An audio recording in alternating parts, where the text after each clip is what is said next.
Yo lo que os quiero explicar es qué está pasando con el mundo del trabajo.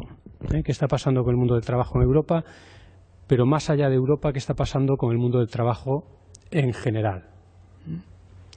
Como decía Fernando, pues yo soy coautor de un libro titulado El ocaso del empleo, ¿no? Un título un tanto apocalíptico y más para la gente que estáis aquí pues buscando empleo o intentando orientar vuestra carrera profesional o vuestro futuro laboral, ¿no? Bueno, el ocaso del empleo, pues ya os explicaré qué quiere decir, qué queremos decir con esa frase, pero yo sobre todo quiero centrar en mi ponencia en las muchas cosas que están cambiando en el mundo del trabajo, que están haciendo que nuestra relación con el trabajo, nuestra relación con el empleo, vaya a ser a partir de ahora completamente diferente. Poco tiene que ver con lo que estábamos acostumbrados.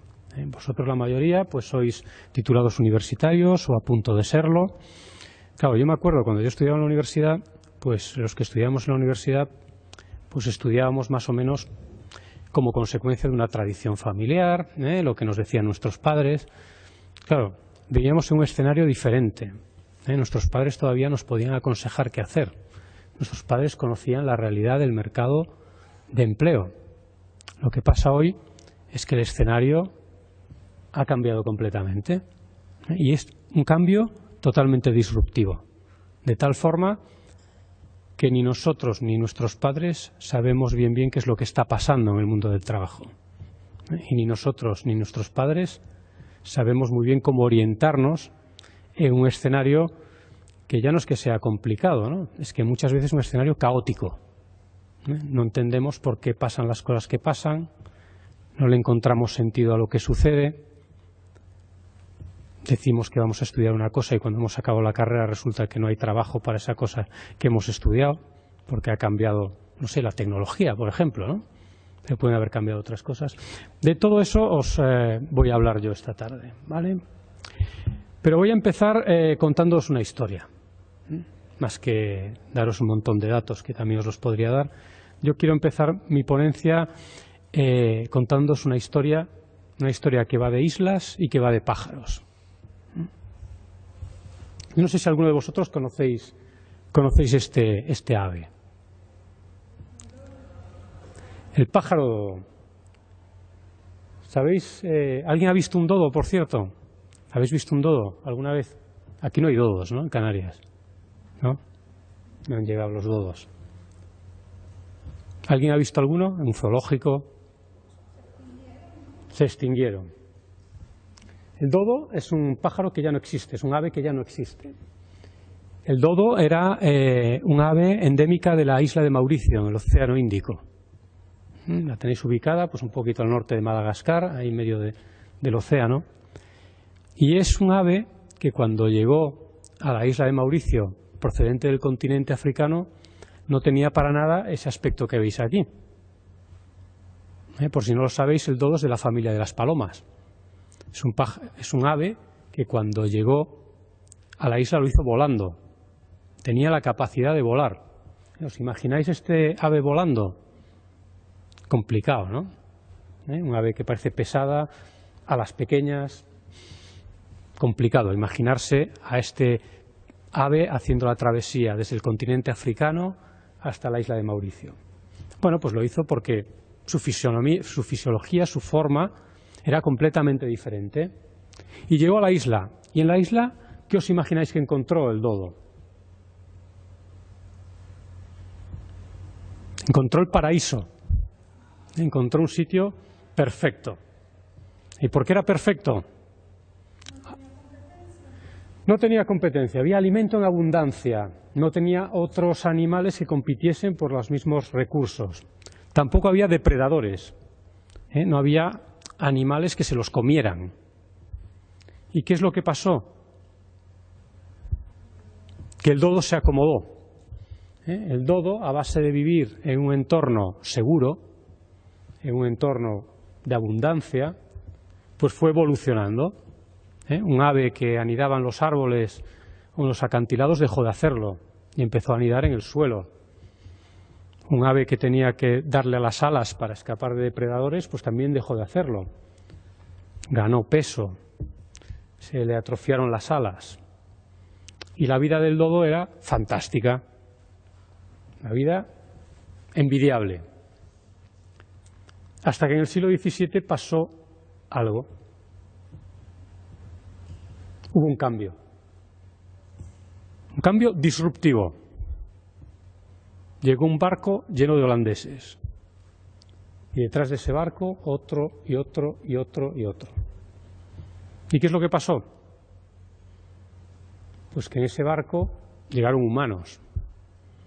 ¿Y los humanos qué vieron en el dodo? Comida. Vieron comida. Vieron un pavo gordo, que con 4 o 5 de estos pavos pues se podía alimentar a una tripulación. Además, como no estaban acostumbrados a escapar de depredadores, no huían. Los marineros se los podían cargar a bastonazos. Y además en el barco, ¿qué vino? ¿Qué llegó?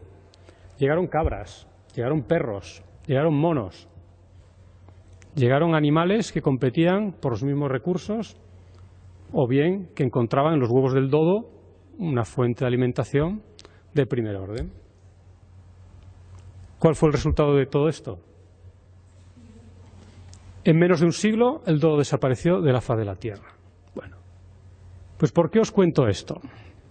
Pero os cuento esto porque esto es una metáfora, es un paralelismo de lo que está viviendo muchas personas y muchas organizaciones a raíz de una serie de cambios que están sucediendo en el mundo, que son unos cambios sin precedentes.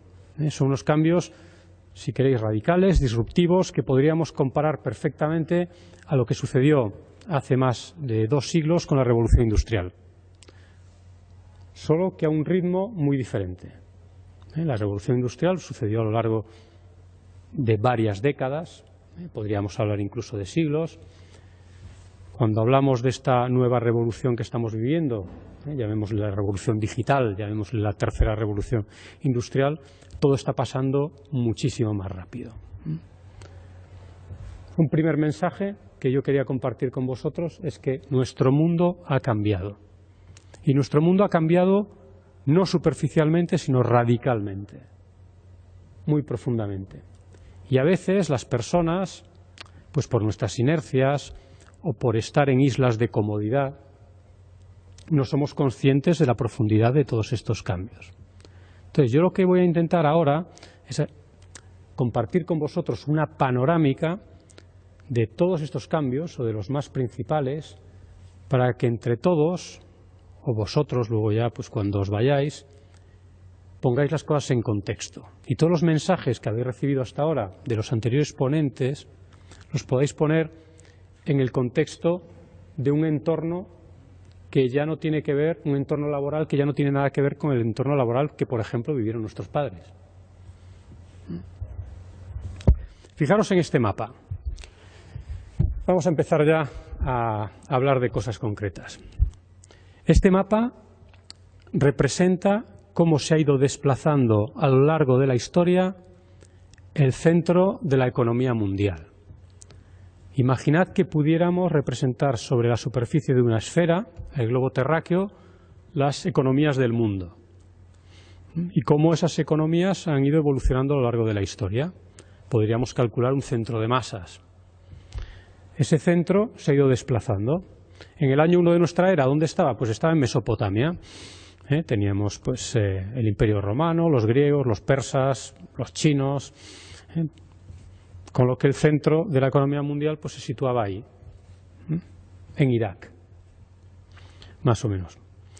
Y ahí se quedó, más o menos estancado durante varios siglos, hasta la Edad Moderna, más o menos coincidiendo con el descubrimiento de América, la aparición de la imprenta, una serie de cambios importantes que empezaron a hacer tambalear este status quo geográfico-económico. Y desde entonces, durante los siguientes siglos, ese centro de masa se fue desplazando hacia el norte y hacia el oeste. La Revolución Industrial, el Imperio Británico, el desarrollo de la economía de Estados Unidos, hasta que en la posguerra, después de la Segunda Guerra Mundial, alcanzó, digamos, su punto noroccidental máximo. más o menos entre Islandia y Groenlandia. Y a partir de ahí, ¿cuál es la historia? Pues la conocemos todos, ¿no? Ha sido una historia de vuelta a los orígenes, vamos a llamarle así. La economía del mundo no ha hecho más que desplazarse hacia el sur y hacia el este. Primero el desarrollo de la economía japonesa, luego la economía china, luego el resto de países asiáticos, el fenómeno de Oriente Medio, países del Golfo, etcétera. La economía se ha ido dando la vuelta. Y si seguimos con esta tendencia, pues todo indica que para el año 2025 pues estaremos próximos al lugar donde empezamos la historia hace 2000 años. ¿Por qué esto es importante? Pues esto es importante porque si estamos hablando de empleo, el empleo normalmente sigue a la economía, ¿no? Entonces esto nos quiere decir que una proporción cada vez mayor del empleo va a estar más hacia el sur y más hacia el este. Y nosotros los europeos, pues cada vez vamos a estar más alejados de ese centro de gravedad económico en el que estábamos hasta ahora. Hasta ahora éramos el centro del mundo, ya no somos más el centro del mundo. La economía mundial se está desplazando y con ella las oportunidades de negocio, oportunidades de emprendimiento y oportunidades de empleo. Otro fenómeno que nos está pasando. Vamos a ver qué le ha pasado a esto. A ver. Se ha quedado esto colgado. Vale. Cambio tecnológico. Dos imágenes separadas 8 años una de la otra. El mismo lugar de Europa con ocasión del mismo acontecimiento. ¿Sabéis qué acontecimiento es este?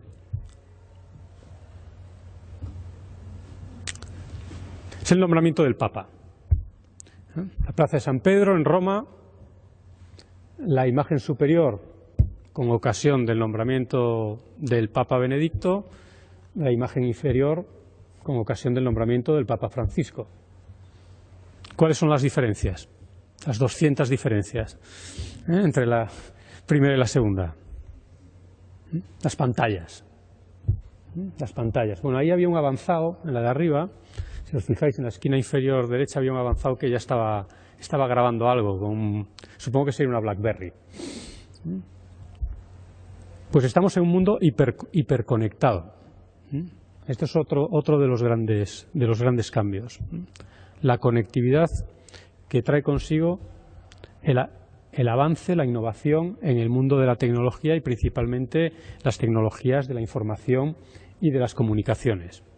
Estamos en un mundo hiperconectado y esto hace que cambie también la forma en la que nos relacionamos con el trabajo. Lo veremos más adelante, ¿no? Pero el trabajo cambia radicalmente como consecuencia de esta hiperconectividad que nunca antes habíamos experimentado. Hasta ahora el trabajo era un lugar al que se iba. Ahora ya no necesariamente es un lugar al que se va. Y esto tiene mucho que ver también con la movilidad. Otro cambio, el envejecimiento de la población. Estamos hablando de Europa. Europa es una sociedad tremendamente envejecida, en proceso de envejecimiento creciente. Este gráfico es muy interesante, compara dos variables. En el eje de la X, en el eje horizontal, veis la edad mediana de los diferentes países, 20, 30, 40, 50. En el eje de la Y se representa una cosa que se llama la tasa de dependencia, vamos a llamarla así, ¿no? Es decir, la cantidad de niños y ancianos por cada 100 adultos, por cada 100 personas en edad teóricamente de trabajar. La dimensión de los círculos representa la población de los distintos países y los colores de los círculos representan los continentes. Y veis que está muy claro la diferenciación entre continentes. Tenemos por un lado África, dos círculos azules, una edad mediana baja, en torno a los 20 y tantos, sociedades tremendamente jóvenes, pero también con unas tasas de dependencia muy altas. En este caso, por una alta tasa de natalidad. Hay muchos niños en esos países. En el lado contrario, pues tenemos las bolitas naranjas, que somos nosotros los europeos. Edades medianas mucho más altas y digamos una curva que ya va de vuelta. Vuelve a crecer la tasa de dependencia, pero esta vez no ya porque haya muchos niños, sino porque hay muchos ancianos. Y en el centro, pues tenemos esos países que, digamos, están en este momento en un óptimo demográfico. Y digo en este momento porque es en este momento, no quiere decir que este óptimo demográfico pueda estar ocultando una bomba de relojería a medio plazo. Por ejemplo, la gran bola roja de ahí, os imagináis qué país es, ¿no? Es China. Es China. La tasa de dependencia, pues si queréis, de las más bajas, ¿no? Es decir, una proporción mayor de su población dedicada a trabajar, dedicada a impulsar esa economía que veíamos que se está trasladando hacia el este y hacia el sur. Y en el otro lado, los europeos. De los europeos ahora tenemos que plantearnos que nuestro trabajo es un trabajo que va a estar dirigido, en muchos casos, a una sociedad que envejece. Y las oportunidades de empleo, pues muchas veces van a tener que ver con esta realidad demográfica. No lo podemos perder de vista. ¿Sabéis cuál es la bola que está en la parte superior derecha del gráfico? Esa bolita roja. Es roja, no es naranja, solo doy una pista. Y el color habíamos quedado que eran los continentes. Es Japón. Es Japón, premio. Japón es la sociedad más envejecida del mundo. Pensad que Japón es el primer mercado donde la venta de pañales para incontinencia para personas mayores ha superado la venta de pañales para niños.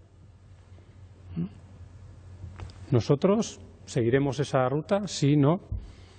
Son cosas que están pasando, son realidades que tenemos que tener en cuenta a la hora de atar los puntos y decir, bueno, ¿esto qué nos quiere decir a cada uno de nosotros, ¿no? También vemos cambios en valores, vemos cambios en la sociedad más allá de lo que es la pura demografía, los datos. Vemos un cambio en valores. Estamos viendo movimientos, estamos viendo lo que en inglés se llaman las grassroots revolutions, estamos viendo gente que empieza a cuestionarse el propio sistema. Un escepticismo creciente en las instituciones, una desconfianza en la capacidad o en el potencial del sistema actual para llevarnos o para sacarnos de todos estos cambios que estamos viendo, y también una forma distinta en que la gente se relaciona con el trabajo o ve el trabajo. La gente cada vez más está empezando a buscar trabajos con sentido, con un sentido más allá de lo que es puramente una transacción de yo vengo aquí a trabajar a ganar un dinero para vivir, ¿no? No, yo quiero algo más en mi trabajo. Yo quiero que el trabajo tenga sentido, yo quiero que trabajar para alguien que de una manera u otra ayude a cambiar el mundo. Y estos son valores que están ahí. Estos son valores que están ahí a los que las organizaciones, las empresas, la sociedad, el sistema económico tiene que dar una respuesta y están intentando hacerlo, ¿no? Están buscando vías para dar respuestas y vemos ejemplos cada día. Bueno, total, que todos estos cambios, tanto en lo que es la economía, en la tecnología y en la sociedad, están configurando un entorno que nos ha sacado de nuestra zona de comodidad. Están configurando lo que algunos autores denominan un entorno VUCA, que es el acrónimo inglés de volátil, incierto, complejo y ambiguo. Un entorno que cambia, volátil, cambia mucho. Incierto, no sabemos cuándo va a venir el siguiente cambio. Complejo, no están claras las relaciones causa-efecto.